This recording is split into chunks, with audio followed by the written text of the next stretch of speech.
అన్నదమ్ముల్ని రాజ్యాన్ని రక్షించుకోవడానికి అశ్వత్థామ హతః కుంజరః అన్నాడు. ఇప్పుడు రథం ఎక్కి యమలోకం చూశాడు, చూసి స్వర్గలోకానికి వెళ్ళాడు. కానీ అదొక్కటి తప్ప ధర్మాన్ని పట్టుకుని సుఖదుఖాలు అనుభవించిన కారణం వల్ల ఏమయ్యాడు? మహాజ్ఞానంతో శరీరంతో ప్రస్థానం చేసి ఈశ్వరుణ్ణి చేరుకున్నాడు. అశ్వత్థామ ఖర్చు పెట్టలేదా శక్తిని? ధర్మరాజు ఖర్చు పెట్టలేదా? ఇద్దరూ ఖర్చు పెట్టారు. ధర్మరాజు సుఖం అనుభవించాడు, దుఃఖం అనుభవించాడు. రెండిటి యందు ధర్మం పట్టుకుని ఖర్చు పెట్టాడు, ఈశ్వరుణ్ణి చేరాడు. అశ్వత్థామ ఖర్చు పెట్టాడు, అప్పుడప్పుడు సుఖాలు పొందాడు, అప్పుడప్పుడు కష్టాలు పొందాడు. కానీ సుఖం అనుభవించినా కష్టం అనుభవించినా అధర్మాన్ని ఆసరా చేసుకున్నాడు. అధర్మమునకు అవకాశం ఇచ్చేటటువంటి మాత్సర్యాన్ని జీవితంలో పట్టుకున్నాడు. ఇప్పటికీ బతికున్నది ఎందుకంటే బాధపడ్డానికి. ఏం పొందారు చెప్పండి నాకు? కాబట్టి శాస్త్రం అంది, ఈ నామం ఎందుకు వచ్చిందో తెలుసా అండి?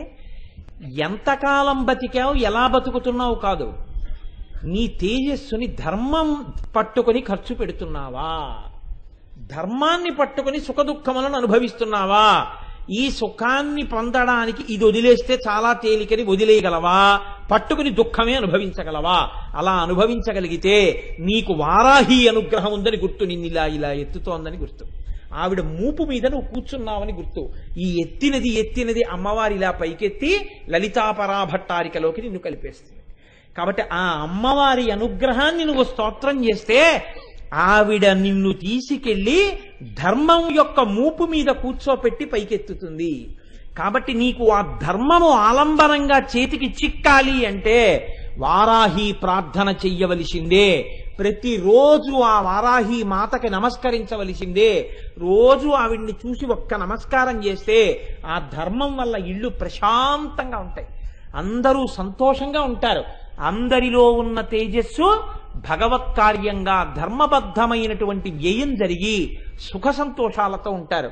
అదొక్కటి వదిలిపెట్టి వ్యయమైన నాడు నీ సుఖదుఖములన్నవి పునర్జన్మకి హేతువులవుతాయి, అర్థం లేని సిద్ధాంతంగా అయిపోతుంది. కాబట్టి నీవు ఆ అనుగ్రహాన్ని కోరడమే విశుక్ర ప్రాణహరణ వారాహి వీర్యనందిత. అది తేజస్సుని నింపి ఆనందించటము, ఈ స్థితిని పొందు. ఇది ఈ నామము యొక్క రహస్యం. దీన్ని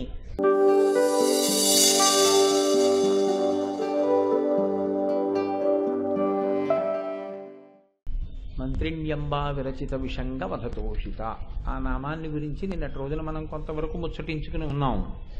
విశుక్ర ప్రాణహరణ వారాహి వీర్యనందిత.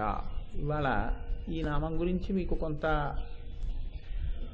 విపులీకరించేటటువంటి ప్రయత్నం చేస్తాను.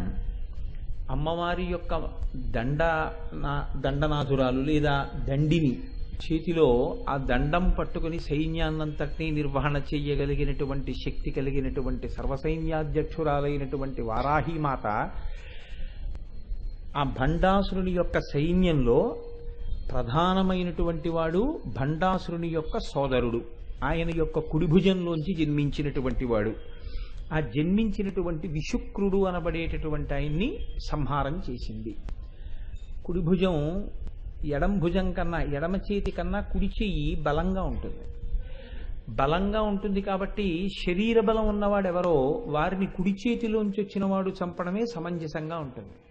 కాబట్టి కుడి చేతిలోంచి వచ్చినటువంటి వాడు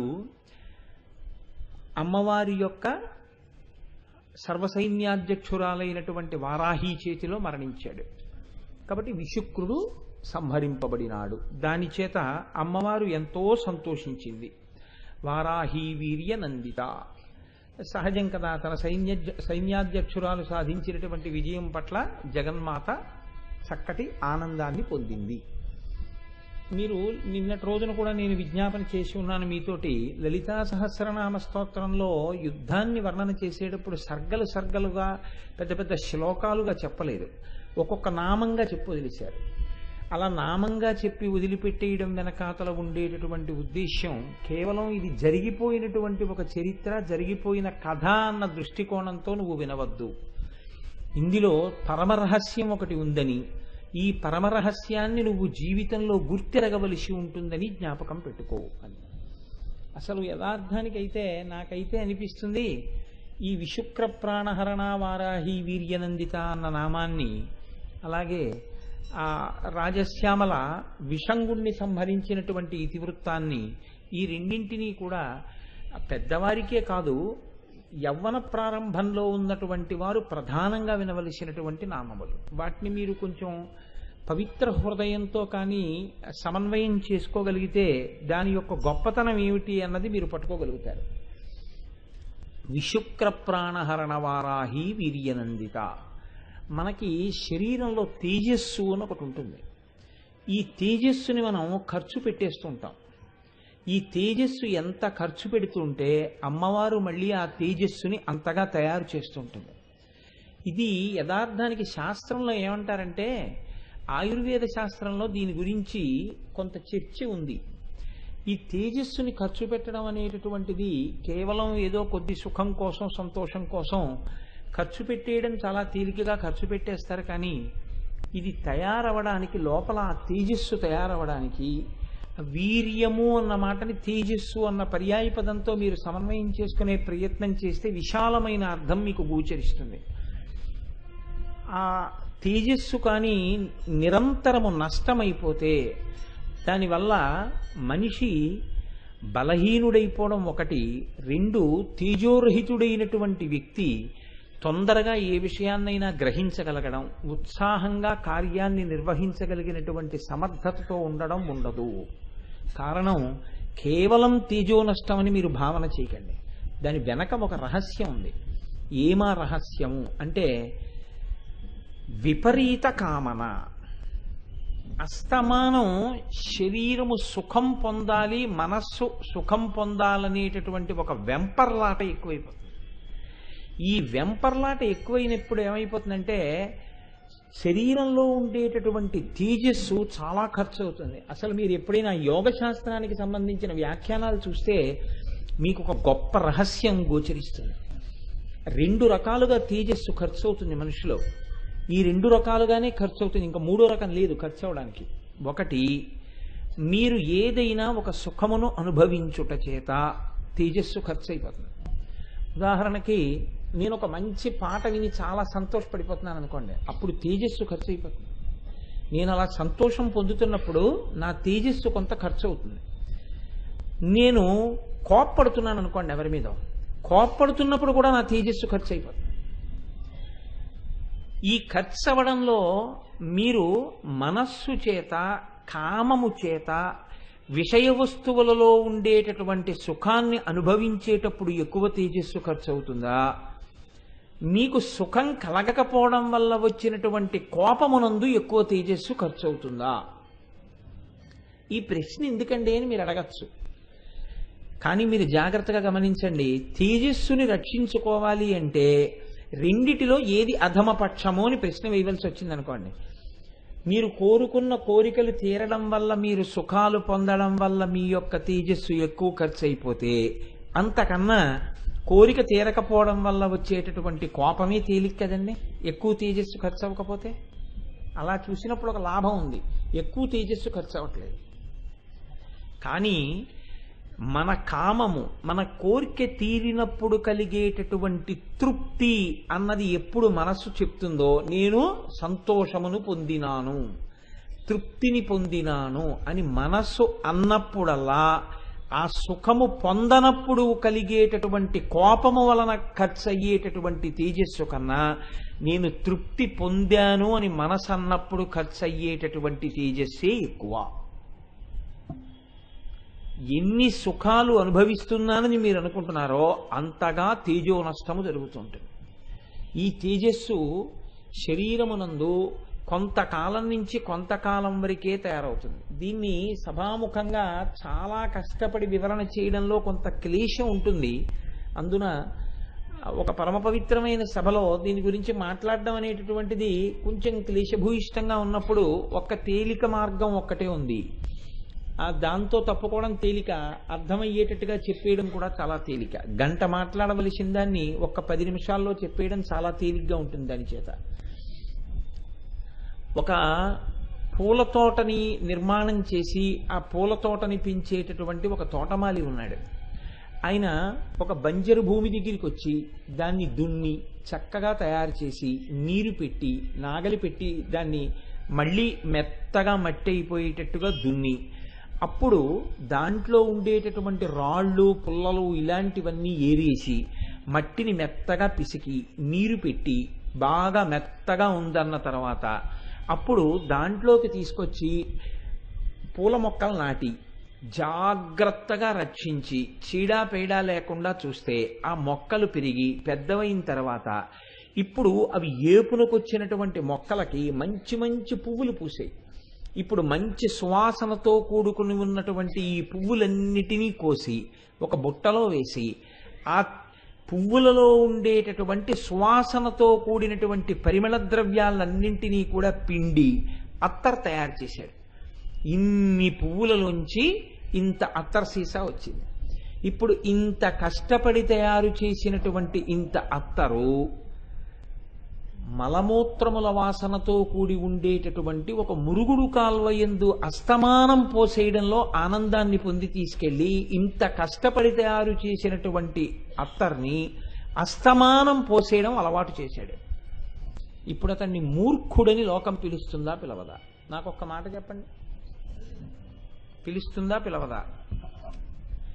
ఎందుకు అలా పోసేస్తుంటాడు అంటే అతనికి పోసేయడంలో తృప్తి ఉందంటే, బస్, అంతకన్నా ఇంకేం లేదు.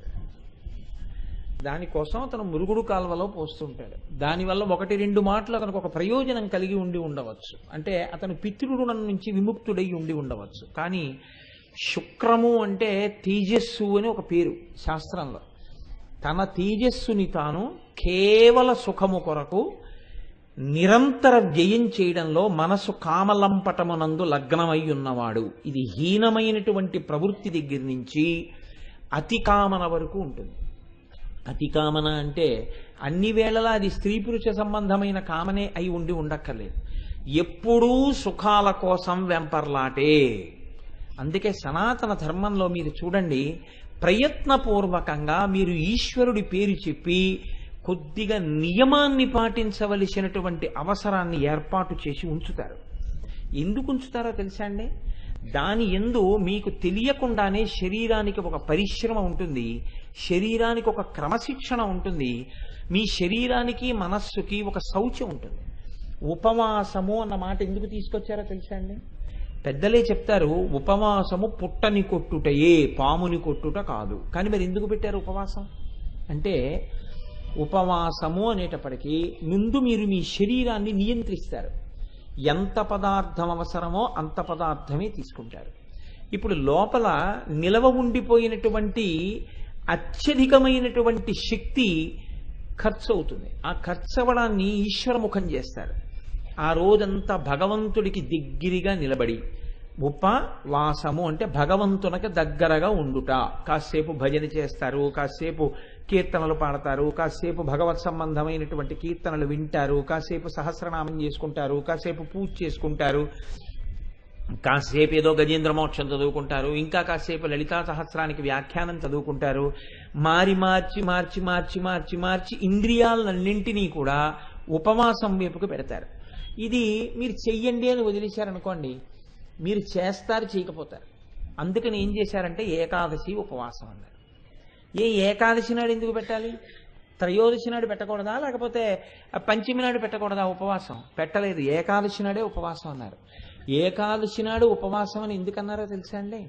శాస్త్రం మిమ్మల్ని పస్తు పెట్టడం దాని ప్రయోజనం కాదు. అందుకే ద్వాదశి పారణం ఎంత తొందరగా వీలైతే అంత తొందరగా చేయమంది. సూర్యోదయం అవ్వకుండా అన్నం తినేసినా మహాపుణ్యమే ద్వాదశి నాడు. ఏకాదశి నాడు ఉపవాసం అని ఎందుకంటారంటే, ఏకాదశి అంటే 11 అని అర్థం. 11 అంటే 5 జ్ఞానేంద్రియములు, 5 కర్మేంద్రియములు, మనస్సు. ఈ 11 29 రోజులు సుఖములు సుఖములు సుఖములు సుఖములని వెంపర్లాడి తినడం, ఆ వచ్చినటువంటి తేజస్సుని ఖర్చు పెట్టడం. అలా కాకుండా మనస్సుని సమతౌల్యంలో నిలబెట్టి కేవలం భగవదార్చన చేస్తూ అది అటు ఇటు ఊగిపోకుండా దాన్ని ఏం చేస్తారంటే తక్కెట యొక్క సూదిని నిలబెడతారు. అది ఉపవాసం అంటే. తక్కెట యొక్క సూదిని నిలబెట్టడం అంటే ఏమిటో తెలుసా అండి? నేను ఒక 1/2 కిలో వంకాయలు ఇవ్వండి అన్నాను అనుకోండి, ముందు ఏం చేస్తాడంటే తక్కెటికి 2 వైపులా కూడా 2 బుట్టలు ఉంటాయి. ఇప్పుడు ఇటు పక్కన అరకిలో రాయి వేస్తాడు. వేసి ఇలా పట్టుకుంటే అరకిలో రాయి ఎటు వేసాడో అటువైపుకి వంగిపోతుంది. ఎటువైపు ఖాళీ ఉందో బుట్ట అటువైపుకి పైకి లేస్తుంది. ఇప్పుడు ఇటువైపు ఓ 5 or 6 వంకాయలు వేసాడు అనుకోండి. వేస్తే ఇటు బాగా దిగిపోయింది. ఇటు బాగా దిగిపోయిందని ఎలా తెలిసింది మీకు? ఇలా చూస్తే ఆ ముళ్ళు మధ్యలో లేదు, ఇటు దిగిపోయింది. ఇప్పుడు 2 వంకాయలు తీసేస్తాడు, ఇటు దిగిపోయింది. ఇప్పుడు ఇంకొక వంకాయ వేస్తాడు. వేస్తే అటు ఇటు ఊగి సమానంగా నిలబడుతుంది. అంటే ఈ రాయి ఎంతో ఈ బరువు అంతా ఈ సూది మధ్యలోకి వచ్చి నిలబడాలి. ఆ సూది లక్షణం ఏమిటంటే ఊగుతుంది అటు ఇటు.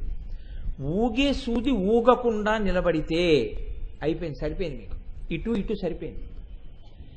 ఏకాదశి నాడు ఉపవాసం చేయడం అంటే ఏమిటి అంటే 29 రోజులుగా ఊగిపోవడానికి అలవాటు పడిపోయిన మనస్సుని తీసుకొచ్చి నిలబెట్టడానికి ప్రయత్నం చేస్తారు. ఈశ్వరుడి దగ్గర నిలబెట్టడానికి ప్రయత్నించడంలో దానికి ముందు రాగం ఎక్కడ అంటే అన్నం పెట్టే కోరిక, రుచి. ఇవాళ పప్పు కూర కుదరదు, ఇవాళ తీసేస్తున్నాను.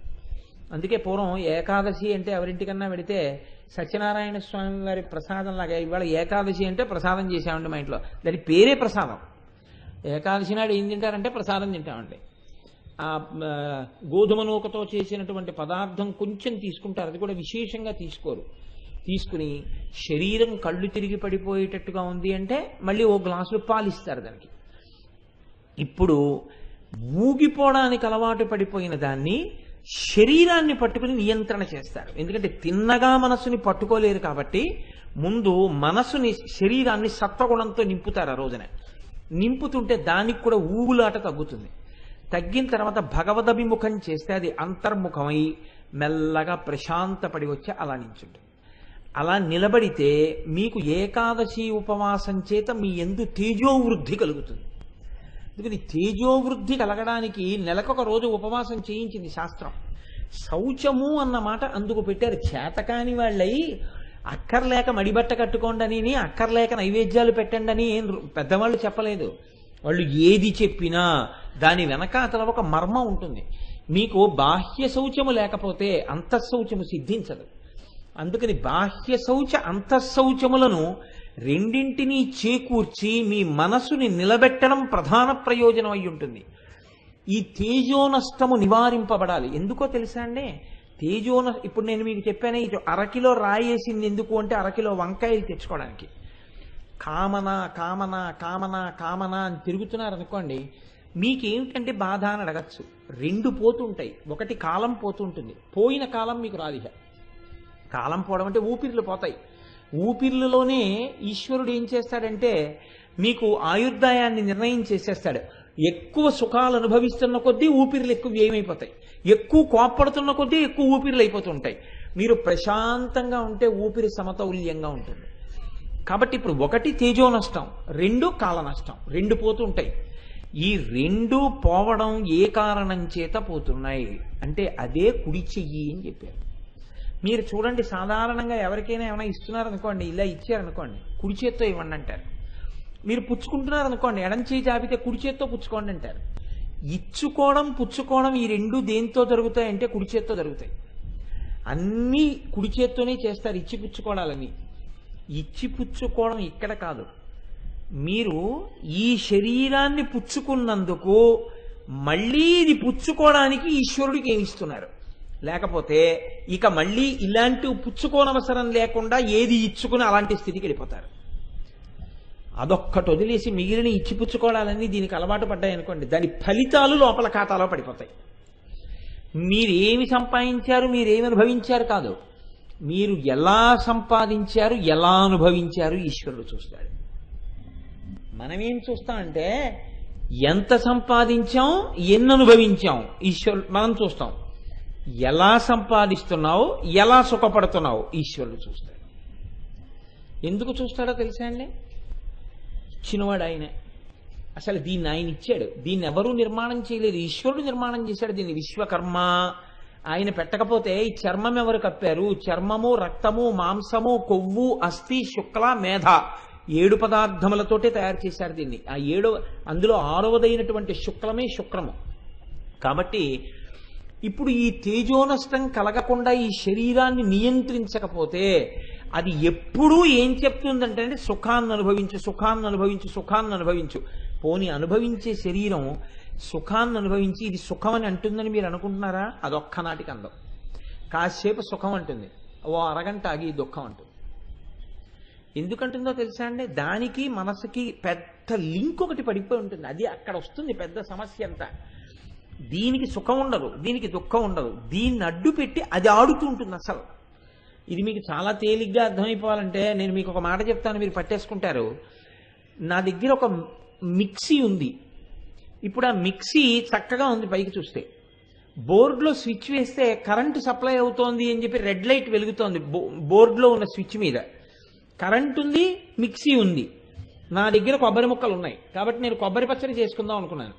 కాసిన కొబ్బరి ముక్కలు, పోపు, పచ్చిమిరపకాయ ముక్కలు, అల్లం ముక్కలు అందులో వేసి మూత పెట్టి ప్లగ్లో పెట్టి స్విచ్ వేసి మిక్సీ స్విచ్ వేశాను. తిరగలేదు. ఇదేమిటి తిరగలేదని ఇలా కొట్టాను, అలా కొట్టాను, ఇలా తిప్పాను, అలా తిప్పాను, మొత్తానికి తిరగలేదు. మిక్సీ ఉందా? మిక్సీ ఉంది. కరెంట్ ఉందా? కరెంట్ ఉంది. మరి ఎందుకు తిరగలేదు మిక్సీ? అందులో ఏది ఈ విద్యుత్తుని పుచ్చుకుని ఈ పుచ్చుకున్న విద్యుత్తుతో తాను తిరుగుతూ, కంబషన్ ఇంజిన్స్ అంటారే అలా, తాను దాన్ని పుచ్చుకుని తాను తిరగాలి. తాను తిరుగుతూ తాను తిరగడం వల్ల దీన్ని తిప్పుతుంది. అలా తిప్పేటటువంటి మధ్యలో ఉన్న పరికరం ఏదో అది దానికి ఉన్నటువంటి సూక్ష్మమైన ఒక తీగ తెగిపోయింది, వైండింగ్ పోయింది అంటారు. ఒక రాగి తీగ తెగిపోయింది కాబట్టి ఇప్పుడు అది ఏం చేస్తుందంటే కరెంటు పుచ్చుకున్న ఈ తిరిగేటటువంటి బౌల్ దగ్గర ఉన్నటువంటి అదేంటి బ్లేడ్స్ని తిప్పదు. బ్లేడ్స్ తిరగవు కాబట్టి ఇప్పుడు కరెంటు వచ్చినా అది పుచ్చుకుని ఊరుకుంటుంది, అది బ్లేడ్కి ఇవ్వదు. ఇంద్రియాలు, మనస్సు, సుఖము అలాగే ఉంటాయి ఎప్పుడు. దీంతో చూస్తుందో వస్తువుని చాలా బాగుంది అందనుకోండి అంటే మనసు అడుగుతుంది. చాలా బాగుంది అనగానే వెంటనే కన్ను చూసిన దాన్ని ముట్టుకో చేతిని పంపిస్తుంది, శరీరం దగ్గరికి ఎడుతుంది. యాపిల్ పండు పట్టుకుంటుంది, దీన్ని తిను నోరు కొరుకుతుంది, నవ్వులుతుంది. చాలా బాగుంది మింగుతుంది. బుట్టడు యాపిల్ పళ్ళు ఉన్నాయనుకోండి, ఇది ఏం చేస్తుందంటే కాసేపు ఆగి ఏం బాగోలేదండి చాలు, ఏం తింటాం ఇంకా యాపిల్ పళ్ళు అంటే, అలా అందేని ఇంకా ఎప్పుడో తినకుండా ఉంటుందని మీరు అనుకుంటున్నారా? ఒక్కనాటికి ఉండదు. కాసేపు సుఖం ఉంటుంది, కాసేపు దుఃఖం ఉంటుంది. ఉదాహరణకి అసలు ఆ యాపిల్ పండు తీసుకొచ్చి ఎవరో మీ నోట్లో పెడుతున్నా కూడా మీరు ఏదో ఆలోచిస్తూ ఉన్నారనుకోండి, మీరు తింటలేదు సరిగ్గానే, మీరు తినండి అని చెప్పేసి కోపం వచ్చి కొడుకు దగ్గరికి వచ్చింది, మీరు తినండి ఎప్పుడు ఏదో ఆలోచిస్తుంటారు అని యాపిల్ పండు ముక్కలు పెడుతున్నాడు అనుకోండి. ఆ యాపిల్ పండు ముక్కలు తింటూనే తండ్రి ఏదో ఆలోచిస్తున్నాడు. ఎలా ఉన్నాయి అన్నాడు కొడుకు. అన్నాడు. ఎలా ఉన్నాయి నాన్నగారండి యాపిల్ పండు ముక్కలు? యాపిల్ పండు ముక్కలా తిన్నానా అన్నాడు అనుకోండి. అంటే తింటున్నటువంటి వస్తువు యొక్క రుచి నాలుక చెప్తోంది, మనసు గ్రహించట్లేదు. అక్కడ తీగ తెగిపోయింది. కాబట్టి ఇప్పుడు సుఖాన్ని కానీ దుఃఖాన్ని కానీ అందుకోదు మనసు. కాబట్టి ఇప్పుడు ఈ అందుకోవడంలో కరెంటు మీటర్ తిరుగుతూ ఉంటుంది బయట. ఇక్కడ పచ్చడవుతుంటే ఎంత కరెంటు మీరు వాడారో బయట మీటర్ తిరుగుతుంటుంది యూనిట్లు. అలాగే మీకు తెలియకుండానే ఎంత కరెంటు వాడుతున్నారో మీటర్ చెప్తున్నట్టే మీరు అనుభవిస్తున్న సుఖాలకి నష్టమైపోతున్నటువంటి శుక్రాన్ని ఈశ్వరుడు నిర్ణయిస్తాడు. ఎందుకంటే ఆయనే మళ్ళీ తీసుకొచ్చి పెట్టాలి అందులో. కాబట్టి కామన యందు తిరగకుండా ఉండుట, ఇది ఫలితంగా మీ యందు కనపడాలి. కోరికలలో తిరగకుండా ఉండడం. దీనికి పెద్దలు ఏం చెప్తారంటే, ఎవరు ఈ విషయాన్ని తెలుసుకుంటున్నారో వాడు ఉద్ధరింపబడతాడు. ఉద్ధరింపబడడం అంటే ఏంటంటే, కూరుకుపోయిన వాడు ఎవడున్నాడో వాడు పైకి లేవాలి కదండి. ఇప్పుడు కూరుకుపోయిన వాడు పైకి లేవగలిగితే వాడు ఎప్పుడో పైకి లేచేవాడు. వాడికి ఏమైందంటే ఆ కూరుకుపోవడం చాలా సంతోషంగా అనిపించింది. అదో గమ్మత్తు. అదేమిటంటే కూరుకుపోవడం సంతోషంగా ఎందుకు ఉంటుందండి అనుకుంటారేమో. పరమహంస రామకృష్ణ పరమహంస ఓ మాట చెప్పేవారు. ఈ చేపలు పట్టేటటువంటి మత్స్యకారుడు పట్టుకెళ్ళి కొద్దిగా నీరుంది కాబట్టి చేపలు పట్టేయడం తేలిక, వలేశాడు. వల వేస్తే వలలో పడ్డాయి చేపలు. 2-3 చేపలు ఏం చేశాయంటే మనం వలలో పడ్డాను రోయ్ అని చెప్పి తెలుసుకుని దూకేసాయి. మిగిలిన చేపలు ఏం చేశాయంటే ఒరే వలేశాడు రోయ్ లాగుతున్నాడు మన్ని అని వీడికి కనపడకుండా మనం దాక్కుందామని చెప్పి ఆ బురదలోకి బుర్ర పెట్టి అలా దూరి కూర్చున్నాయి. అంటే వాటి ఉద్దేశం ఏమిటంటే బురదలోకి బుర్ర పెట్టేశాం కాబట్టి ఇప్పుడు మత్స్యకారుడు మనని చూడటం లేదు. ఆయన ఏం చేస్తాడు? ఒడ్డు నించుని ఆ వల ఇలా ఇలా లాగుతాడు. వలలో ఉన్న చేపలన్నీ ఆయనకి తిరిగిపోతాయి. ఏవి దూకేశాయో ఒక్కటే దొరకవు. బురదలో తల దూర్చుకుని సుఖంగా ఉన్నాననుకున్న చేప నిజంగా సుఖంగా ఉందా? మత్స్యకారుడికి ఆహారం అయిపోతుంది. అలాగే సుఖంగా ఉంది, నాకు సుఖంగా ఉంది, ఈయనెందుకు ఇలా ఏడుస్తున్నాడని అనిపించిన సుఖం సుఖం కాదురా, నువ్వు బురదలో దిగుతున్నావు. మరి ఏమంటే మా అంత మేము బయటపడగలిగితే ఇంకే ఇన్ని కోరికల వైపుకి తిరగకుండా హాయిగా ప్రశాంతంగా మనసుని నిలబెట్టగలిగిన శక్తి మాకు రావట్లేదు కదా. ఇక్కడే అన్న మాట పడుతుంది. అంటే మీ అంత మీకు రాని ఈ శక్తి ఏది ఉందో అది మీరు భగవంతుడి దగ్గర చెప్తే దీన్ని శరణాగతి అంటారు. అమ్మా, నా అంత నేను ప్రశాంతంగా ఉండలేకపోతున్నాను, ఎప్పుడూ కోరిక, ఏదో కోరిక తీరితే తృప్తి, తెరపోతే ఏడుపు, రెండే నాకు తెలుస్తున్నాయి. నా అంత నేను తృప్తిగా ఉండే అవకాశం ఇయ్యి. ఇప్పుడు ఆవిడ ఏం చేస్తుందో తెలుసా అండి? వారాహిగా వస్తుంది. వారాహి అంటే ఆదివరాహమూర్తి యొక్క ముట్టె ఎలా ఉంటుందో అటువంటి ముట్టితో ఉంటుంది ఆవిడ. ఆవిడ ఏం చేస్తుందంటే సముద్రంలో మునిగిపోయినటువంటి భూదేవిని ఆదివరాహమూర్తి ఇలా ఎత్తుతుంటే దొల్లింది అటు ఇటు. దొల్లితే ఆయన ఏం చేశాడంటే పడకుండా ఇలా ఇలా ఎత్తి ఇలా ఇలా కదిపి ఇలా ఇలా అన్నాడు. అంటే అది తన రెండు కోరల మధ్యలోకి వచ్చి చక్కగా అలా నిలబడింది భూమి. ఇప్పుడు ఇక ఇలా అన్నా పడదు, ఇలా అన్నా పడదు, ఎందుకంటే చక్కగా ఇరుక్కుంది రెండు కోరల మధ్యలో. ఇరుక్కున్న తర్వాత ఆయన ఏం చేశాడంటే ఇలా పైకెత్తాడు. ఇలా పైకెత్తితే ఆయన కోర మీద నిలబడి భూమి దర్శనమైంది. అందుకే ఆదివరాహమూర్తి యొక్క గుండెల మీద పడుకుని ఉంటుంది భూకాంత. నీవు కూడా ఇలాగే పడిపోతున్నాను, భూదేవి ఎలా భూమిలోకి చేరిపోయిందో రాక్షసుల వల్ల, అలా నేను కూడా తెలియక ఈ కోర్కెల లంపటంలోకి ఇలా కూరుకుపోతున్నాను, పైగా ఇది సుఖంగా ఉందనుకుంటున్నాను, చేపలా వల్లో పడ్డ చేపలా అని నువ్వు నమ్మి చెప్తే అమ్మవారు వారాహిగా వచ్చి తన యొక్క ముట్టెతో నిన్ను పైకెత్తుతుంది. ఎత్తి ఈ జ్ఞానం ఆవిడే ఇస్తుంది. ఈ మనశ్శాంతిని, ఆ యోగమునందు చేరగలిగినటువంటి స్థితిని అమ్మవారు నీకు కటాక్షించగలదు. అలా కటాక్షించగలగడమే అమ్మవారి అనుగ్రహం. ఇది దొరకనంతసేపు నేను బాగున్నాను అనుకున్నా, నువ్వు ఎప్పుడు జారిపోతావో నీకు తెలియదు, జారిపోతావు. చాలా గమ్మత్తుగా జారిపోతావు అంతే. నూతి పళ్ళెం దగ్గర తిరిగేటటువంటి వాడు కొత్తగా నుయ్యి తవ్వుతూ ఉంటారు. కొత్తగా తవ్వుతున్నటువంటి నుయ్యి ఎంత లోతు తవ్వుతుంటే అంత లోతుకెళ్ళి కొద్దీ నుయ్యి తవ్వే వాళ్ళు ఏం చెప్తారో తెలుసా అండి?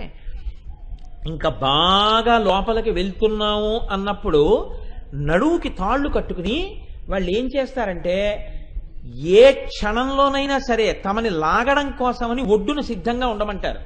జలొక్కసారి పైకి కొట్టింది అనుకోండి, అప్పుడు తాళ్ళు తప్పెట్లు వేయండి మునిగిపోతారు. ఒక్కసారి తాడు కట్టేసుకుని ఎప్పుడైనా సరే తమని లాగేవాళ్ళు ఉండాలి. ఎప్పుడైనా లాగేవాళ్ళు ఎక్కడుంటారు? ఒడ్డునుండరు. ఎందుకు ఉండరో తెలుసా అండి? ఒడ్డునున్నవాడు కానీ కంగారు పడిపోయి జలొచ్చేసిందని ఆనందంతో ఇలా ఇలా అన్నాడు అనుకోండి, ఆ పెళ్ళ విరిగిందవో పడిపోతాడు అందులోకి. అంటే వాడు దగ్గర ఉండకూడదు, వాడు దూరంగా ఉండాలి. దూరంగా ఉండి తాడు యువతల పక్కన గట్టిగా పట్టుకుని ఉంటే చాలు. అవతల వైపు తాడు గట్టిగా పట్టుకుని ఏ చెట్టుకో కట్టి సిద్ధంగా ఉంటే జల పడగానే ఆయన ముందు గబగబా అడుగులేస్తూ పైకి ఎక్కేస్తాడు. అలా అమ్మవారు కూడా మీకేం చేస్తుంది అంటే, నేనమ్మా కూరుకుపోతున్నాను పైకి రాలేకపోతున్నానని నిజాయితీతో ప్రార్థన చేస్తే ఆవిడ మిమ్మల్ని పైకెత్తగలదు. అయితే చిత్రం ఏమిటంటే, ఒడ్డును తిరుగుతూ నేను భద్రంగా ఉన్నాను అనుకున్న వాడికి ఎప్పుడు మట్టి పెళ్ళ పెరుగుతుందో తెలియదు, ఎప్పుడు పడిపోతారో తెలియదు. చాలా బాగుంది పైనే ఉన్నాను కదండి అని తిరిగారు అనుకోండి, ఎప్పుడు పడిపోతారో తెలియదు, ఢామ్మని పడిపోతారు నూతిలోకి. అప్పుడు మాత్రం లోపల ఉన్నవాడైనా బతుకుతాడేమో కానీ పైనుంచి లోపల పడ్డవాడు బతుకుతాడని నమ్మకం ఉండదు. అందుకే ఒక మాట చెప్తుంటారు పెద్దలు, పూర్వం జైపూర్లో గోవింద స్వామి వారికి ఒక దేవాలయం ఉండేది. ఆ దేవాలయానికి అర్చకులు ఉండేవారు. అర్చకులందరూ బ్రహ్మచారులే. అక్కడ ఒకసారి జైపూర్ మహారాజా వారు అక్కడ ఉండేటటువంటి అర్చకుల్ని సలహా కోసమని కబురు చేశారు. కబురు చేస్తే వాళ్ళు అన్నారు, మేము రాము, మాతో అవసరం ఉంటే రాజుగారిని రమ్మనన్నారు. అంటే రాజుగారు తెల్లపోయాడు, ఇదేమిటి నేను రమ్మంటే గుళ్ళో అర్చకులు రావట్లేదు ఏమిటి అన్నాడు. అంటే మంత్రిని అడిగాడు, వీళ్ళు రావట్లేదయా బ్రహ్మచారులు బ్రాహ్మణులు, వాళ్ళని నేను ఎలా శిక్ష వేస్తాను, కానీ వాళ్ళని రమ్మంటే వాళ్ళు రావట్లేదు, అధిక్షేపిస్తున్నారు, మేము రాజును రమ్మని కావాలంటే అంటున్నారు. నిజమే, తప్పు కూడా లేదు, అలా పిలిస్తే బ్రహ్మచారి గొప్ప తపోశక్తి సంపన్నుడు కాబట్టి ఇప్పుడు ఆయన రమ్మంటే నేను వెళ్ళాలి. కానీ ఇలా ఎప్పుడూ నేను వాళ్ళని రమ్మంటే వాళ్ళు నా దగ్గరికి రాకుండా ఎప్పుడు నేను వెళ్ళవలసిందేనా, నేను వాళ్ళని రప్పించలేనా అని అడిగాడు. అడిగితే మంత్రి అన్నాడు, మహాప్రభో వాళ్ళని మీరు పిలవకుండా వాళ్లే మీ దగ్గరికి అస్తమానం వచ్చే ఉపాయం ఒకటి ఉందన్నాడు. ఏమిటా ఉపాయం అన్నాడు. ఏమీ లేదు, వాళ్ళ కళ్ళు మిరిమిట్లు కొలిపేటటువంటి కాంతల్ని కొంతల్ని గుళ్ళోకి పంపించండి, వాళ్ళకి వివాహం అవుతుంది, వివాహం అయిన తర్వాత వాళ్ళు మీ దగ్గరికి వస్తారు చూడండి అన్నారు. అదే జరిగింది. వివాహం అయింది, పిల్లలు పుట్టారు. ఇంకక్కడి నుంచి అక్షరాభ్యాసాలు, అన్నప్రాసనలు, పిల్లలు, స్కూళ్ళు, ఫీజులు, సంసారం, డబ్బు, పెళ్లిళ్ళు. ఎవరి దగ్గరికి వెళ్ళాలి? అడగకుండానే అంతఃపురం దగ్గరికి వెళ్ళి నిలబడ్డారు. అక్కడ నిలబడి, రాజా మీ దర్శనం కావాలి, రాజా మీ దర్శనం కావాలి. ఒడ్డునున్నాను అనుకున్నవాడు పెళ్ళ విరిగితే ఎంత లోపలికి పడ్డాడో చూడండి. కాబట్టి అన్ని వేళలా నువ్వు ఒడ్డునున్నావని అనుకోకు, ఒడ్డునున్నావు అనుకున్నవాడు కూడా వారాహి ప్రార్థన చేస్తుండవలసిందే. ఇవాళ నువ్వు చాలా చక్కగా ఉన్నాను కదా, శీలవంతుడిగా ఉన్నాను కదా అని నువ్వు బోరలు విరుచుకు తిరగడానికి లేదు. ఏ క్షణంలో నిన్ను ఏది తోసేస్తుందో తెలియదు. అలా త్రోయబడకుండా నీ యందు శక్తి నిలబడాలంటే నువ్వు వారాహిని ప్రార్థించి తీరవలసినదే. అందుకే రాజశ్యామల అనుగ్రహం కలిగిన తరువాత కూడా వారాహి అనుగ్రహానికి ప్రార్థన చేస్తుండవలసిందే. అందుకే వారాహి ప్రార్థన, వారాహి అనుగ్రహం లేకుండా అసలు నడవదు. అంత గొప్ప మూర్తి అండి వారాహి. అందుకే వారాహి ఇంట్లో ఉన్న వారాహికి రోజు నమస్కారం చేసినా ఇల్లు అంత సంతోషంగా ఉంటుంది. అందుకే కదా మీ అందరికీ రేపు కుంకుమార్చనలో ఇటు రాజశ్యామల అటు వారాహి ఉన్నటువంటి మూర్తుల్ని ఇస్తున్నారు. సరే, కనుక ఈ స్థితిని పొందడానికి నీవు వారాహిని ప్రార్థన చేసి కామనలు పెరగకుండా నీ తేజస్సు నష్టపోకుండా రక్షించుకోవాలి. తేజస్సుని రక్షించేసుకుంటే ఉపయోగం ఏమైనా ఉంటుందా అండి? దాని ఫలితం ఏమిటి? ఇక్కడ మీరు చాలా జాగ్రత్తగా పట్టుకోవాల్సి ఉంటుంది. ఇప్పుడు తేజస్సుని నిల్వ చేసుకుంటే డబ్బులా ఏమీ ఖర్చు పెట్టకపోతే వడ్డీలు వస్తాయి, అలా పెరుగుతుంటే ఉపయోగం ఉంటుందా? తేజస్సుని కేవలము నిల్వ చేయడం వల్ల ఉపయోగం ఉండదు, గుర్తుపెట్టుకోండి. అలా ఉండదు కూడా తేజస్సు, అలా నిలబడ్డం కుదరదు. అందుకే పవర్ అన్న మాటకి ఒక మాట ఉంది శాస్త్రంలో, power is power when it flows. Power is not power if it is in a static mood. కదిలితే శక్తి మిమ్మల్ని అనుగ్రహిస్తుంటుంది, కదలకపోతే మీకు అనుగ్రహం ఉండదు. పవర్ అంటే కరెంట్ ఉందనుకోండి, కరెంట్ ఎప్పుడూ కదులుతూనే ఉండాలి. ట్రాన్స్ఫార్మర్ దగ్గర నుంచి లైన్లలోంచి వైర్లలోంచి బల్బులోకి వచ్చి బల్బులో తేజస్సుగా అది వెలిగిపోతూ ఉండాలి, మళ్ళీ కరెంట్ వస్తూ ఉండాలి, మళ్ళీ వెలుతురుగా ఉంటూ ఉండాలి, వెడుతూ ఉండాలి. అయితే ఇప్పుడు మరి తేజస్సుని ఎక్కువ ఖర్చు ఎలా పెడుతూ ఉండాలి? ఎక్కువ ఖర్చు ఎలా పెడితే మీరు తరిస్తారు? ఖర్చు కోపంగా పెట్టినా పోతుందంటున్నారు, కామంతో పెట్టినా పోతుందంటున్నారు. కామం అన్నా ఉండాలి, కోపం అన్నా ఉండాలి, సుఖం అన్నా ఉండాలి, దుఃఖం అన్నా ఉండాలి. సుఖము దుఃఖము లేకుండా ఎలాగా? అంటే శాస్త్రం అంది, ఈ రెండిటిలో నువ్వు రెండు అనుభవించకుండా ఉండడానికి మనిషివి కాకుండా బతకలేవుగా. నువ్వు మనిషివి, సుఖం ఉంటుంది, దుఃఖం ఉంటుంది. ఈ రెండిటి యందు నీ యొక్క తేజస్సు ఖర్చు అవుతున్నప్పుడు నువ్వు చూసుకోవలసింది ఒక్కటే, నీవు ధర్మముని పట్టుకుని ఉన్నావా అంతే. కరెంటేనండి, ట్యూబ్లైట్కి, ఈ మైక్కి, ఈ ఫ్యాన్కి కనెక్ట్ అయింది. ఇప్పుడు మీకేమైనా అబ్జెక్షనా? కరెంటు బిల్లు వస్తే ఏమి లేదు, సంతోషం. ఎందుకని? ఇక్కడ కొన్నాళ్ళు లలితా సహస్రం ప్రవచనాలు అయ్యాయి కదండి, అందుకని కరెంటు బిల్లు ఎక్కువ వచ్చింది, సంతోషంగా కడతారు. అలా కాకుండా నిష్కారణంగా మీరు అది పనికొచ్చేది అనుకున్నది కాని దానికి నిష్కారణంగా మోటార్ వేసేసి విడిచిపెట్టేసి ఎక్కడికో వెళ్ళిపోయారు. ఇంట్లో వెళ్ళిపోయిన తర్వాత ఓ నెలలు తీర్థయాత్రలు చేసి వచ్చారు. తీర్థయాత్రలు చేసి వచ్చే వరకు మోటార్ తిరుగుతూనే ఉంది, అందుకని వచ్చింది కరెంటు బిల్లు. మీరు వెళ్ళేటప్పుడు కరెంటు పోయిందండి, తలుపులు వేస్తే అలా వేసి వెళ్ళిపోయారు, కరెంట్ వచ్చింది. మీరు వెళ్ళగానే ఇంట్లో ట్యూబ్లైట్లు తిరిగేసాయి, ఫ్యాన్లు తిరిగేసాయి, మోటార్లు తిరిగేసాయి. నెలలు మీరు వచ్చాక కట్టారు, 15,000 బిల్లు వచ్చింది. ఇప్పుడు మీకు సంతోషమా? అంతే తేడా. కాబట్టి మీరు ఉపయుక్తముగా వాడవలసి ఉంటుంది. ఉపయుక్తం అనగా శాస్త్రం అంది దానికి చిట్టా లేదని చెప్పింది. చిట్టా ఏం లేదు. ఇలా చెయ్యి, ఇలా చెయ్యి, ఇలా చెయ్యి, ఇలా చెయ్యి, అలా ఏం చిట్టాలు చెప్పం. పూజ చేయి, పునస్కారం చేయి, పురాణం విను, అది విను, ఇది విను, ఇది చెయ్యి, ఇది చెయ్యొద్దు, ఇవన్నీ లేవు. ఒక్కటే నీకు లోకంలో ఆధారము. ఏమా ఆధారము? దేన్ని పట్టుకుని నిలబడవలసి ఉంటుంది అంటే ధర్మముని పట్టుకుని నిలబడగలవా? ధర్మంతో నువ్వు ఉంటే దానివల్ల సుఖమైన దుఃఖమైన రెండిటి వల్ల నువ్వు మెట్లే ఎక్కుతున్నావు, నిచ్చెన ఎక్కుతున్నావు, ఏమీ సమస్య లేదు. ధర్మం ఒక్కటి వదిలేస్తే నువ్వు తృప్తి ఉంది అనుకుని ఏదిక్కినా కూడా నువ్వు పాడైపోయినట్టే. ఇదే విశుక్ర ప్రాణహరణ వారాహి వీర్యనందితాకొక్క శ్లోకంలో అంటారు, ఉన్నతిం నిఖిలా జీవాహ ధర్మేణైవ క్రమాదిహ విదధానాహ సావధానాహ లభంతేంతే పరంపదం. ధర్మం అనేటటువంటిది ఎలా ఉంటుందంటే నిచ్చినెక్కినట్టు ఉంటుంది. మెట్టు మెట్టు మెట్టు మెట్టు మెట్టు మెట్టు నిచ్చెనెక్కాలి. ఎక్కిన తర్వాత మేడ మీదకి ఎక్కేస్తారు తప్ప అబ్బాయి నేను ఇన్ని మెట్లు ఎక్కనండి అంటే మేడ ఎప్పుడు ఎక్కలేదు. ఈశ్వరుడిచ్చినటువంటి తేజస్సుని ధర్మంతో పట్టుకుని ఉండగా సుఖం రానివ్వండి, దుఃఖం రానివ్వండి, ఇదొక్కటి మీరు వదలకుండా ఉంటే దాని చివరి ప్రయోజనం ఏమవుతుందంటే ఈశ్వరుల్లో కలిసిపోవడం అయిపోతుంది. ధర్మం విడిచిపెట్టేసి సుఖాన్ని దుఃఖాన్ని అనుభవించారనుకోండి పతనమే అవుతుంది. ఇద్దరు సుఖ దుఃఖాలు అనుభవిస్తారు, ఇద్దరికి సుఖ దుఃఖాలు కావాలి కూడా. మీరు ఒకటి జ్ఞాపకం పెట్టుకోండి, ఈయనకి సుఖ దుఃఖాలు కావాలి, ఆయనకి సుఖ దుఃఖాలు కావాలి. సుఖ దుఃఖాలు కావాలన్నప్పుడు మీరు ఒకటి గుర్తుపెట్టుకోండి, దుఃఖం కావాలండగా. దుఃఖం కావాలంటే ఏమంటాడు? సుఖం కావాలంటాడు. ఆయన సుఖం కావాలన్నాడు, ఈయన సుఖం కావాలన్నాడు. ఆయన ఏం చేశాడంటే సుఖం కావాలన్న అవతలైన ధర్మం పట్టుకుని సుఖం వైపుకి వెళ్ళాడు, యువతలైన ధర్మం విడిచిపెట్టి సుఖం వైపుకి వెళ్ళాడు. ఈయన సుఖం వచ్చింది, దుఃఖం వచ్చింది. ఆయనకి ధర్మం పట్టుకుని ఉండగా సుఖం వచ్చింది, దుఃఖం వచ్చింది. కానీ ఆయన ఈశ్వరుల్లోకి వెళ్ళాడు, ఈయన పతనంలోకి వెళ్ళాడు. అంతే తేడా తేజస్సుని ఖర్చు పెట్టడంలో. మీకు నేను ఇది బాగా చెప్పవలసి వస్తే మహాభారతమే ప్రమాణము. ఎందుకో తెలుసా అండి? అశ్వత్థామ మహానుభావుడు, ద్రోణపుత్రుడు, ద్రోణాచార్యుల వారి యొక్క ఒక్కగానొక్క కుమారుడు. ఇదే ఆయన కొంప ముంచేసింది.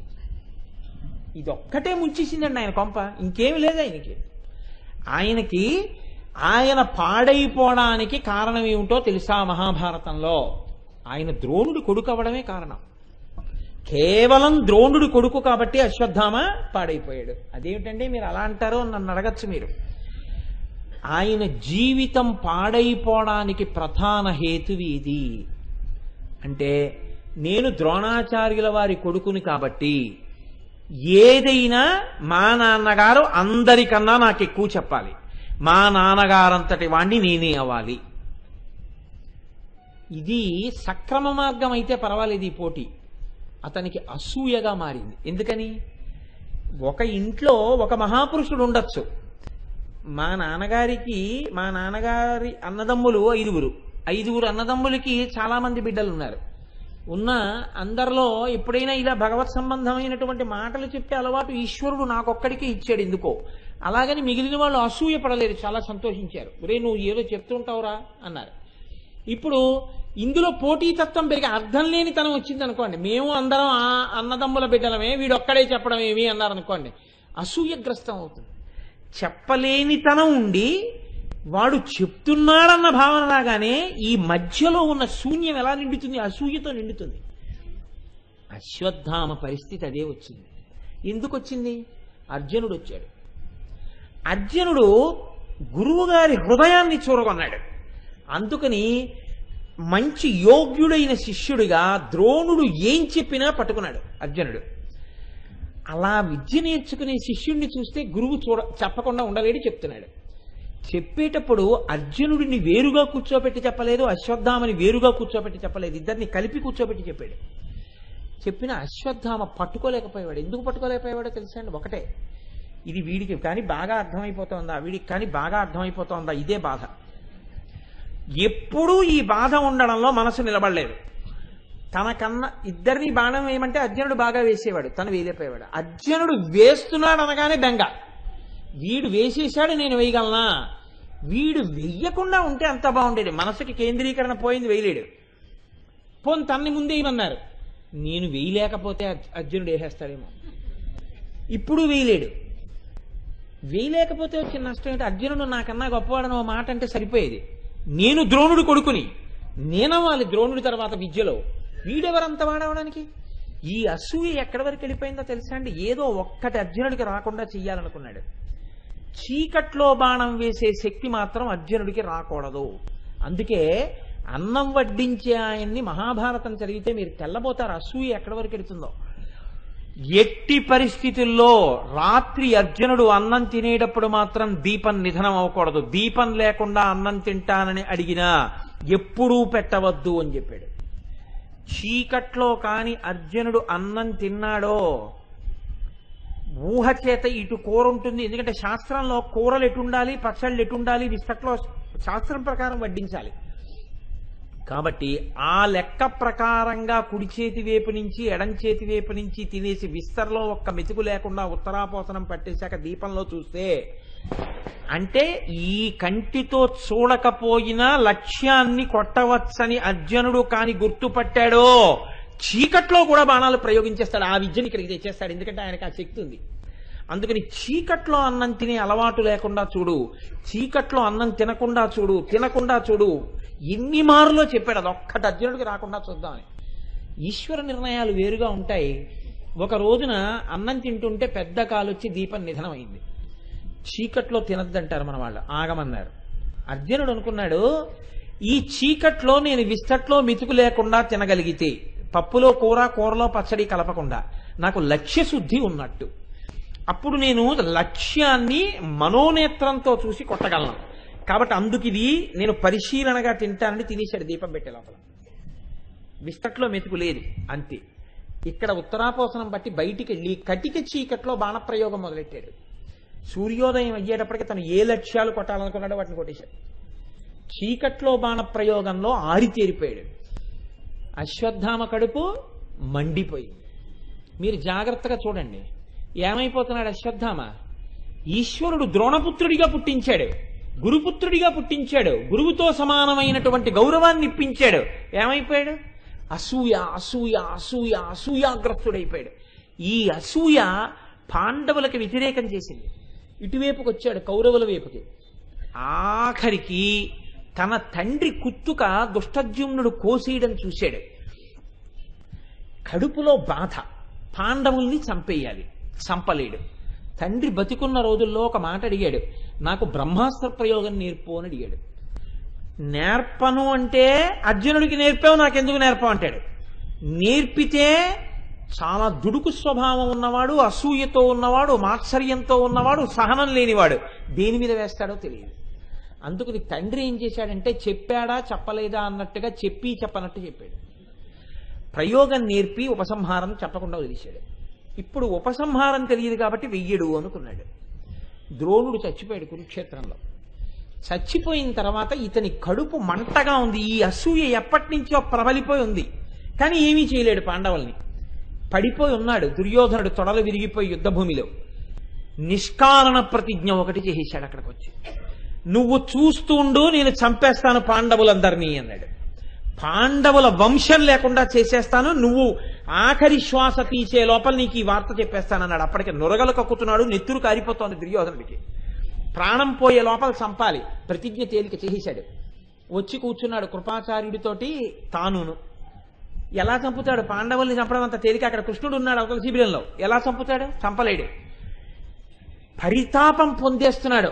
ఆగ్రహంలోంచి ప్రతిజ్ఞలు వచ్చేస్తున్నాయి మాటలు. కోపంలోంచి వచ్చే మాటలు ఎంత దూరం వెళ్ళిపోతాయో చూడండి. ఇప్పుడు ఏం చెయ్యాలి చూస్తున్నాడు. చూస్తుండగా చీకట్లో ఒక గుడ్లగూబ నిద్రపోతున్నటువంటి కాకి యొక్క కంఠాన్ని కొరికి తినడం చూశాడు. ఆ మార్గం దొరికింది. నిద్రపోతున్న పాండవుల్ని, ఉప పాండవుల్ని చంపేస్తానని బయలుదేరాడు. వద్దు వద్దు వద్దు అని చెప్పాడు కృపాచార్యుల వారు.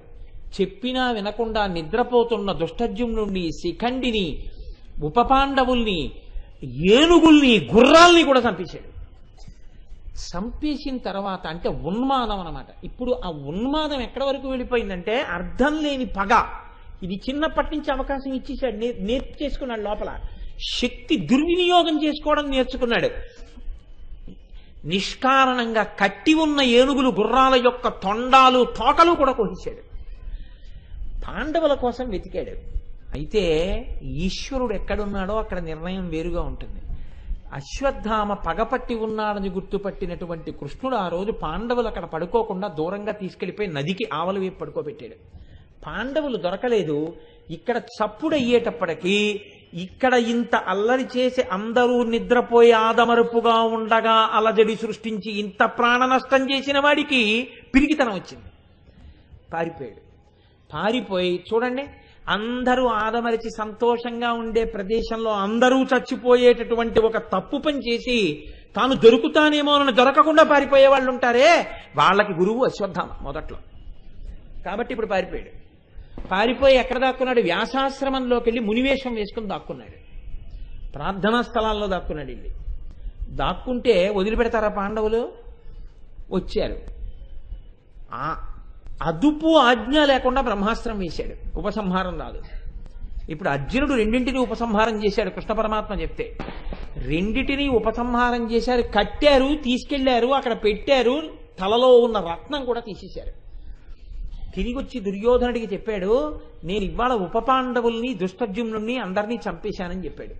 కానీ ఒక కక్ష ఉండిపోయింది, పాండవుల్ని చంపలేకపోయాను. ఉత్తర కడుపులో ఒక్క పిల్లాడు పెరుగుతున్నాడు, వాణ్ణి కూడా చంపేస్తే కొంత పగ తీరుతుంది, పాండవుల్ని ఎలాగో చంపలేను. ఉత్తరాగర్భంలో ఉన్న పిండం మీదకి బ్రహ్మశిరోనామకాస్త్రం వేసేశాడు. కృష్ణ భగవానుడు రక్షించి కట్టి తెచ్చిన అశ్వత్థామ ఎదురుగుండా ఒక శాపవాక్కు విడిచిపెట్టాడు. నీవు గర్భస్థమైన శిశువుని చంపబోయి అస్త్రప్రయోగం చేశావు కాబట్టి ఈ బిడ్డ నా చేత రక్షింపబడ్డాడు. ఇతను రాబోయే కాలంలో భరతఖండాన్ని పరిపాలించేటటువంటి ధర్మమూర్తి అయి పరీక్షిన్ మహారాజై పరమోత్కృష్టమైన జనమేజయుడికి తండ్రి అవుతాడు, శాశ్వతమైన కీర్తి ప్రతిష్టల్ని తెచ్చుకుంటాడు అని వరం ఇచ్చాడు అడగకుండా పిల్లాడికి. నీవు పుట్టినదాదిగా శక్తినంతటినీ అధర్మానికే ఉపయోగించావు కాబట్టి నీవు కొన్ని వేల సంవత్సరములు ఉన్మాదివై తిరుగుతూ నీ ఒంటి నుండి దుర్గంధభూయిష్టమైనటువంటి రక్తం స్రవిస్తుంటే ఆ కంపు నెత్తుటితో తిరుగుతుంటావని శపించాడు. అందుకే ఇప్పటికీ అశ్వత్థామ ఉన్మాదంతో తిరుగుతుంటాడు అని. శరీరంలోంచి ఆ దుర్గంధభూయిష్టమైన నెత్తురు అంగము నుంచి స్రవిస్తుంటే తిరుగుతుంటాడు అని. ఇప్పుడు చెప్పండి నాకు, ధర్మాన్ని ఒక్కదాన్ని వదిలేసినటువంటి అశ్వత్థామ జీవితం ఏమైపోయింది? శక్తి ఖర్చు పెట్టి. అందుకు వచ్చిందండి ఆ నామం, ఉత్తినే ఏం రాలేదు. ఏమైపోయాడు అశ్వత్థామ? గురుపుత్రుడే, గురుతుల్యుడే, రుద్రాంశ సంభూతుడే. ఏమయ్యాడు? దారుణమైన స్థితిని పొందాడు. కోరికలున్నాయి, పనికిమాలిన కోరికలయ్యాయి అధర్మం వల్ల. ధర్మరాజు గారు ఉన్నాడు, ధర్మరాజు గారి కోరికలు లేవని మీరు అనుకుంటున్నారా? ఆయనకి భార్యాసుఖం కావాలి, ద్రౌపదిని చేపట్టాడు. ఆయనకి రాజ్యం కావాలి, అందుకే యుద్ధం చేశాడు. ఆయనకి బలహీనతలు లేవనుకుంటున్నారా? ఉన్నాయి. ఆయనకి జ్యూతక్రీడ అంటే చాలా ఇష్టం, అందుకే ఎవరైనా పిలిస్తేనే రాకుండా ఉండనన్నాడు. 2 మాటలు ఓడిపోయాడు. ఒకసారి జ్యూతక్రీడకి వెళ్ళినప్పుడు మహానుభావుడు తన భార్యని కూడా పణంగా పెట్టాడు. సరే, పెద్ద ధర్మచర్చ అయింది, ఆఖరికి విడుదల పొందాడు. 2వ మాట రాజసూయాగం అయిపోయిన తర్వాత మళ్ళీ పిలిచారు, మళ్ళీ వెళ్ళాడు, మళ్ళీ జ్యూతక్రీడ ఆడాడు. ఆఖరికి అరణ్యవాసం, అజ్ఞాతవాసానికి వెళ్ళిపోయాడు. కానీ ఒక్కటి గుర్తుపెట్టుకోండి, ధర్మరాజు గారి గొప్పతనం ఏమిటంటే ఏ సుఖమును తాను పొందినా ధర్మాన్ని పట్టుకుని పొందాడు, ఏ దుఃఖాన్ని తాను పొందినా ధర్మాన్ని విడిచిపెట్టకుండా అనుభవించాడు. 13 ఏళ్ళు అరణ్యవాసం, 14 ఏళ్ళు ఆ తర్వాత అజ్ఞాతవాసం చేయవలసి వచ్చింది. తమ్ముళ్ళు తలుచుకుంటే ధర్మరాజు వారించి ఉండకపోతే భీముడు అప్పుడే లేచి చంపేస్తాడు దుశ్శాసనుణ్ణి. కానీ వద్దురా, ధర్మానికి కట్టుబడిపోయాం ఆగన్నాడంతే. ధర్మానికి కట్టుబడి దుఃఖాన్ని అనుభవించాడు, ధర్మానికి కట్టుబడి సుఖాలు అనుభవించాడు. ఇంతటి ధర్మరాజు గారు ధర్మంతో ముడేసుకుని సుఖాన్ని దుఃఖాన్ని అనుభవిస్తే ఏమయ్యాడు? ఈశ్వరుల్లో ఐక్యమయ్యాడు. ఈయన ఖర్చు పెట్టాడా లేదా తన యొక్క తేజస్సుని, తన యొక్క శక్తిని? మరి ధర్మరాజు గారు ఆదర్శమూర్తి ఎందుకయ్యాడు అంటే ధర్మం పట్టుకుని ఖర్చు పెట్టాడు. సుఖమైనా దుఃఖమైనా.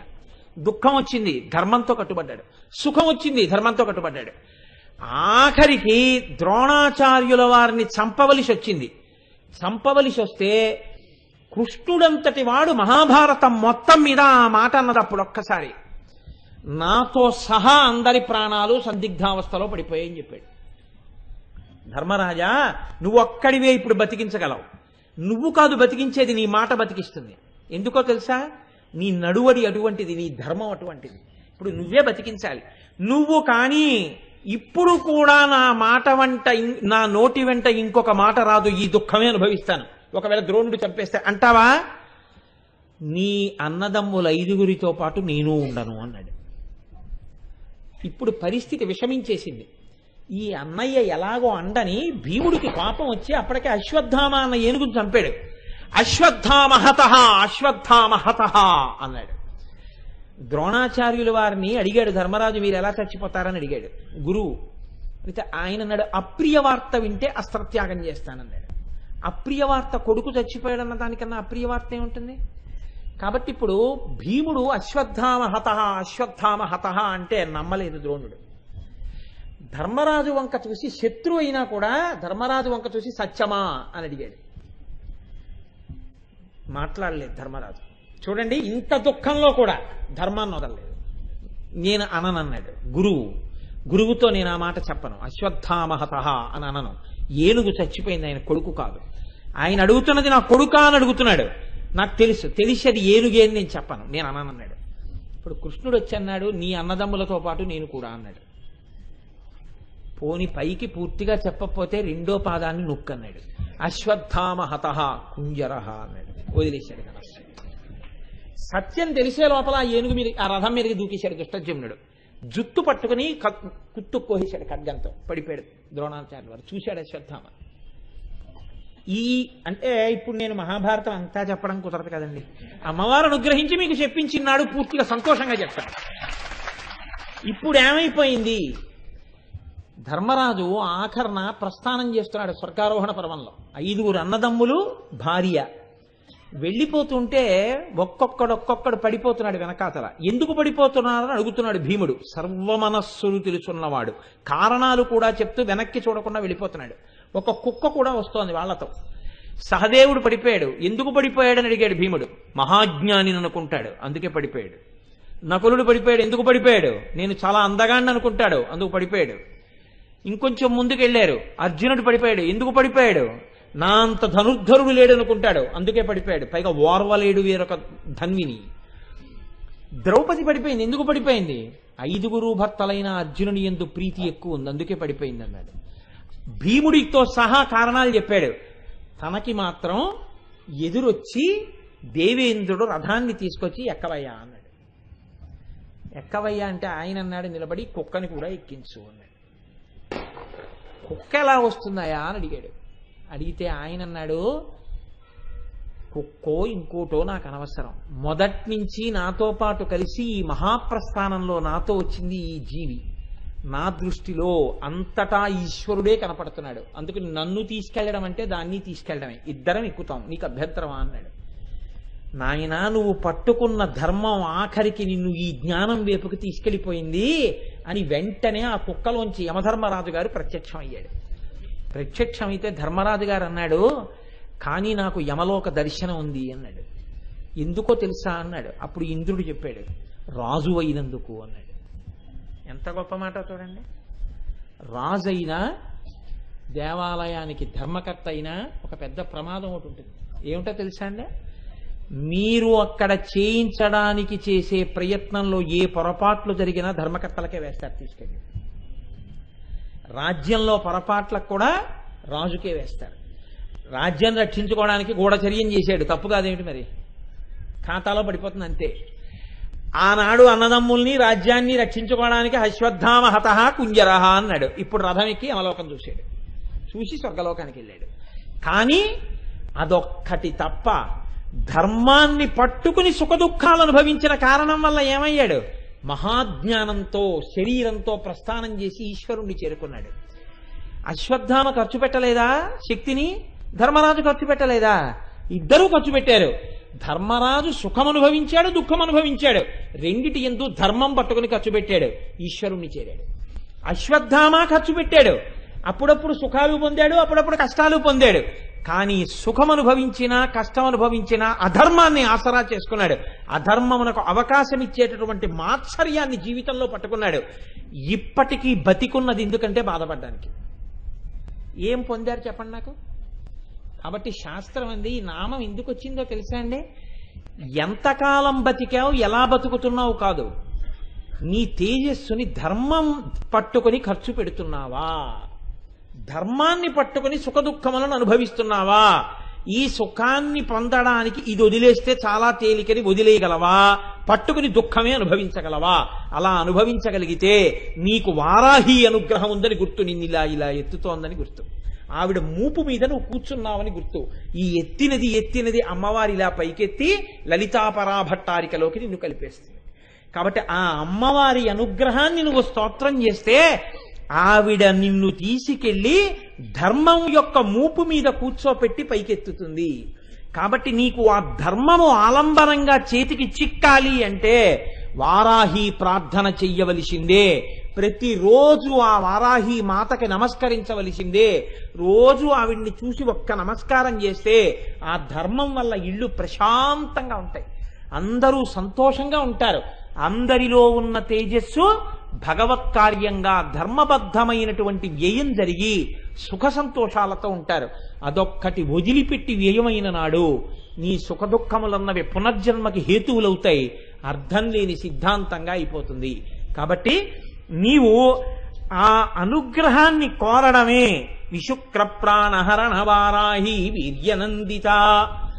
అది తేజస్సుని నింపి ఆనందించటము, ఈ స్థితిని పొందు. ఇది ఈ నామము యొక్క రహస్యం. దీన్ని ఇవాళ నాకు తక్కువ సమయం ఉన్న దృష్ట్యా నేను దీన్ని ఎలా చెప్తే మీకు తేలిగ్గా అందించగలను అని ఆలోచించి మహాభారతాన్ని అన్వయం చేసేస్తే అశ్వత్థామని ధర్మరాజు గారిని పట్టుకుంటే ఈ రెండు చెప్పలేకపోతానా అనిపించింది. ఈ రెండింటినీ తీసుకొచ్చి సంగ్రహంగా మీకు ఆవిష్కరించాను.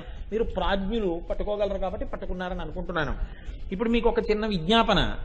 ఇప్పుడు చాలా మహోత్కృష్టమైనటువంటి కాలం నడుస్తోంది, తదియ తిథితో కూడినటువంటి కృష్ణపక్షం మాఘమాసంలో. కాబట్టి ఇప్పుడు మనం సువాసిని పూజ చేస్తాం. సువాసిన్యర్చన ప్రీత. ఆ సువాసినుల యందే అమ్మవారు ఆవాహన అయి ఉంటుంది. ఆ తల్లులకు పూజ చేస్తుండగా చూడడం, అమ్మవారికి పూజ చేస్తుండగా స్వయంగా చూడడమే. ఇప్పుడు ఇవాళ ఆ పూజ చేస్తే ఏమవుతుందంటే ముగ్గురు ప్రీతి చెందుతారు. రాజశ్యామల, వారాహి, లలితాపరాభట్టారిక. దీనివల్ల సౌభాగ్యం నిలబడుతుంది. ఇది ప్రధానమైన కాలం కాబట్టి బాహ్యమునందు సౌభాగ్యం, ఆంతరమునందు ధర్మం రెండూ నిలబడతాయి. అంత పరమోత్కృష్టమైన వేళ. ఇక్కడ మీరు ఒక్క విషయాన్ని గమనించవలసి ఉంటుంది. మేము ఇవాళ అమ్మవారే ఆదేశించింది, ఇది మా నిర్ణయం అని అనుకోకండి. సువాసినులకి ఒక ప్రత్యేకమైనటువంటి గౌరవాన్ని చెయ్యాలి అని అనుకుంటున్నాం.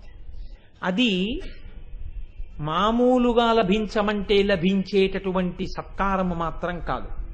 ఇవాళ దాటితే రేపు మేమే అలా మీకు సత్కారం చేయలేం. ఎందుకో తెలుసా అండి, ఇవాళ ఇక్కడ సువాసిని పూజ స్వీకరించినటువంటి సువాసినులు అమ్మవారులే కదా. ఒకరు వారాహి, ఒకరు రాజశ్యామల, ఒకరు లలితాంబ. ఈ ముగ్గురు ఈ పూజ అయిపోయిన తర్వాత లోపలికి వెళ్ళి కూర్చుంటారు. కూర్చుని ఇది సౌభాగ్యవ్రత సమయం కనుక మిమ్మల్ని అనుగ్రహించడానికి మీకు అమ్మవారి చేత్తోనే ఇచ్చినట్లు లెక్క. ఇచ్చినట్లు లెక్క ఏమిటంటే అది సత్యం. కాబట్టి ఈ పూజ అయిపోగానే మీరందరూ ఇలాగే కూర్చుని ఉండండి. మీకు ఎంతో గౌరవం చెయ్యాలని మా తాపత్రయం. మీరు ఇలాగే కూర్చునుంటే మనం ఒక గొప్ప పని చేద్దాం. మనం ఇందాక భగవన్నామని చెప్పకపోవడానికి కారణం అదే. అది అయిపోయిన తర్వాత నేను మళ్ళీ ఈ వేదిక మీదకి వస్తాను, ఉపన్యాసం చెప్పను, మిమ్మల్ని వేధించాను, నామం చెప్పిస్తాను. చెప్పిస్తూ ఉండగా 100 మంది సువాసినుల్ని లోపలికి పంపిస్తారు. మీరు వెళ్ళినప్పుడు ఏం చేస్తారంటే పరమ గౌరవంగా 30 మందిని ముగ్గురు అమ్మల దగ్గరికి పంపిస్తారు. మీరు చక్కగా అక్కడికి వెడితే మీకు అమ్మవారు ఎప్పటికీ ఇలాగే నువ్వు పసుపు కుంకాలతో వర్ధిల్లు అన్న సూచనగా ఒక అంగరాగాన్ని మీకు బహూకరిస్తుంది. 2, కోటి కుంకుమార్చనలో నువ్వు వచ్చి పాల్గొని నన్ను కుంకుమార్చన చేసుకుని తరించు పాస్ మీకు ఇస్తుంది అమ్మవారు. అనుమతి పత్రం ఇస్తుంది. ఇది సాధారణంగా కోటి కుంకుమార్చన పత్రం అంటే ఏదో లైన్లో నిలబడండి అని అరుపులు కేకలు ఏదో వాలంటీర్స్ ఇవ్వడం అలా కాదు. మేమేమనుకున్నామంటే లలితా సహస్రం వింటున్నారు, ఈ తల్లులందరూ లలితలే కాబట్టి వీళ్ళకి పరమ మర్యాదగా ఇవ్వాలి అనుకున్నాం. నిజం చెప్తున్నాను, ఇది ఎవ్వరి ఆలోచన కాదు, ఆ అమ్మవారి నిర్ణయం. మీరు నమ్మండి నమ్మకపోండి, నేనే ఇచ్చి పిలుస్తాను సువాసినుల్ని.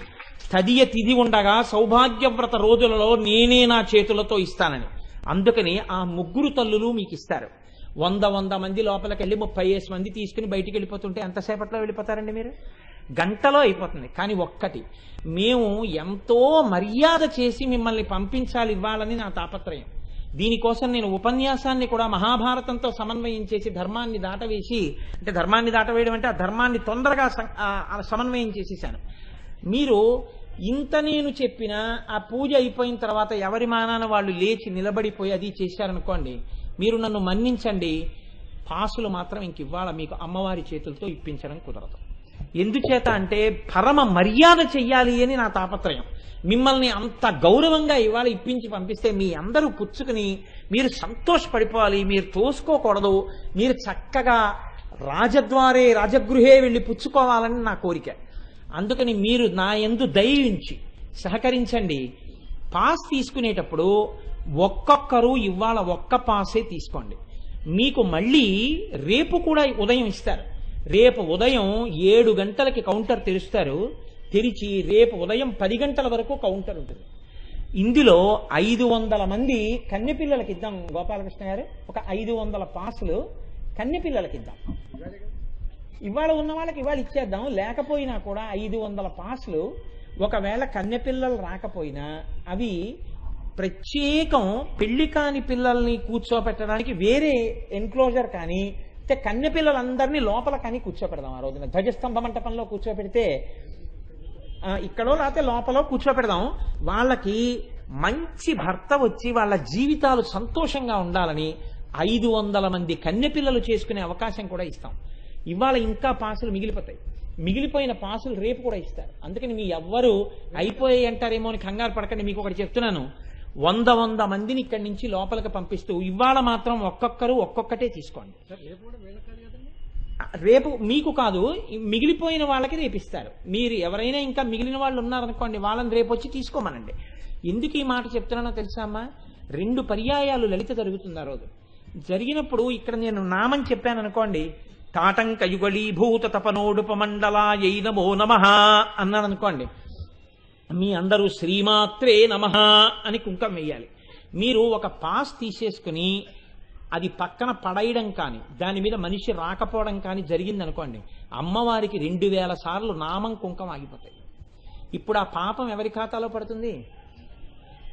ఎవరు పుచ్చుకుని మనిషిని తేలేకపోయారో వాళ్ళ ఖాతాలో పడిపోతుంది. అమ్మవారికి 2000 సార్లు కుంకుమార్చన, 2000 నామాలు ఆపేసిన ఖాతాలో పాపం పడిపోతుంది. నేను అందుకే అమ్మ మీరు ఒకటే తీసుకోండి, ఒకటే తీసుకోండి, ఒకటే తీసుకోండి అనడానికి కారణం అది. ఇప్పుడు మీరు ఇవాళ తీసుకున్నాక, ఉదాహరణకి మీరు నిక్కచ్చిగా ఎవరి తరపునో వచ్చి రేపు తీసుకుంటున్నారనుకోండి, ఖచ్చితంగా ఏమంటే వాళ్ళకి ఏదో కొంచెం ఇబ్బంది వల్ల రాలేకపోయారు, ఖచ్చితంగా మేము ఇచ్చేయగలం రేపు పట్టుకెళ్ళి, రేపు మళ్ళీ ఒకసారి వచ్చి తీసుకోండి. అప్పుడు నిజాయితీగా తీసుకోండి, తప్పులేదు. రెండో మనిషికి మాత్రం ఇవ్వాలి. 2 పాసులు ఒక్కరి దగ్గర కానీ ఉండిపోతే ఆ పాపము మీ ఖాతాలోనే పడిపోతుంది, జ్ఞాపకం పెట్టుకోండి. అందుకని ఇవాళ ఒక్కొక్కటే తీసుకోండి, రేపు కావాలంటే మళ్ళీ వచ్చి తీసుకుని అది రెండో మనిషికి ఇచ్చేసేయండి. లేదా సాధ్యమైనంత వరకు ఏం చెప్తారంటే, మళ్ళీ ఇస్తున్నారు పాసులు, అందుకని మీరు వెళ్ళి తీసుకోండి అని చెప్పండి. చక్కగా వాళ్ళు వచ్చి తీసుకుంటారు. అదో అదృష్టం కదా, వాళ్ళు వచ్చి తీసుకోవడం రావడం. చక్కగా రమ్మని చెప్పండి. ఆ రోజు మీకు సంభారములన్నిటినీ చేకూరుస్తారు.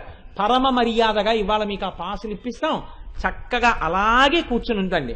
మనం నామం చెప్తూ 100 మందిని పంపిస్తే నేను అనుకోవడం అరగంట 40 నిమిషాలు అంతకన్నా పట్టదు. మీ అందరూ సంతోషంగా తీసుకుని పరమ ప్రసన్నమూర్తులై ఎవ్వరూ తోసుకోకుండా ఆనందంగా, మాకు అయ్యప్ప స్వామి దేవస్థానంలో మా యందు అమ్మవారిని చూసి ఇంత గౌరవంగా ఇచ్చారని మీరు అనుకుని వెళ్ళిపోతుంటే నేను పొంగిపోతాను. దయచేసి మాకు ఆ భాగ్యాన్ని చేకూర్చండి. ఎవ్వరూ లేచిపోవడం అది మాత్రం చెయ్యవద్దు.